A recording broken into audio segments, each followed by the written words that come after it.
We're here today here at Blackout 911 with another upfit that we did. This vehicle this time around is actually an unmarked car, which we don't do very often, but they're always fun and they're always sleek. Let's go take a look at it. We did a whole Code 3 system, Code 3 matrix system. So every light on this vehicle is Code 3 except for the few that were from factory. And at least from factory in this vehicle was the ones that are in the headlights. These are sound off signal. Whenever they order the car, it comes with them in and we're able to tap into them and use them with our flash patterns that we want to do. Up front we have two lights in the grille, good for front visibility, especially if you're in front of the unmarked car and you look in your rear view, you'll see a couple lights shining at you. As you can see, there is no light bar on it. We have an interior bar from Code 3 in there, and we'll show you how those light patterns work in it. Nice, sleek, tight fit. On our mirrors we have puck lights, Code 3 also. These ones, they'll give you a nice puddle light and also a red-blue flash off the side of them. In the rear of the vehicle, at the quarter panel, we have a light on each side, red-blue.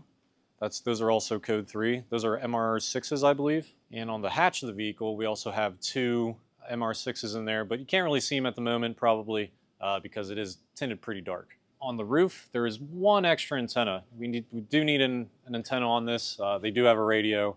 They need to be able to speak to their dispatchers and to stations, so that is always needed. But that is it on the outside of the vehicle, so we'll show you what it looks like on the inside. We kept it as factory as possible. They didn't want anything really extra done to it when it comes to the center console or anything like that. So we kept the center console the way that it normally is and just added a few things around it to make it a little bit more discreet.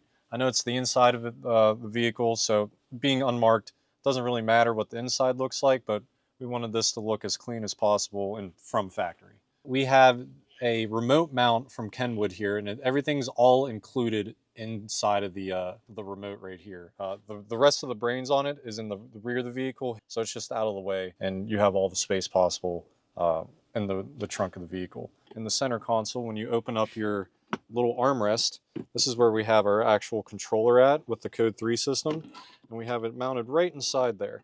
So it'll be out of the way for them, and if they need it, they just open it up and take it out. Some people, they don't like it to be inside hidden the whole time.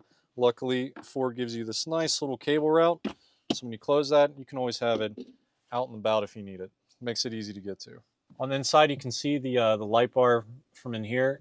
Nice low profile. They fit right up against our rain sensor system that they have now, and to the A-pillar. Nice tight fit. Can't see any of the cables. Makes it look good, and doesn't really block your field of vision. Hi, this is Joe. I just wanted to butt in something. Stephen doesn't know I'm going to say that, but he came up with a great idea that I thought was very innovative.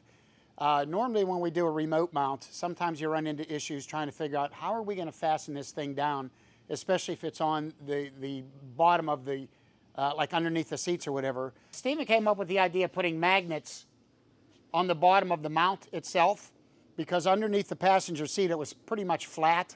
So instead of drilling holes and worrying about water intrusion and things like that, we mounted magnets onto the bottom of the mount, took the seat out, put it down, boom, and it's clapped. It's not going anywhere, but there's no holes, there's nothing. I thought it was a pretty innovative solution to, instead of drilling holes. I don't like drilling holes in anything if we can avoid it. And I thought that was an excellent idea. Good work, Steve. Instead of having a slide switch in this vehicle, everything's on a handheld device. So there's still your three positions. Instead of it being on a slide, they are just buttons. And right now we're just going to go through, show you a couple of the patterns that we do have here. So right here is going to be our first pattern.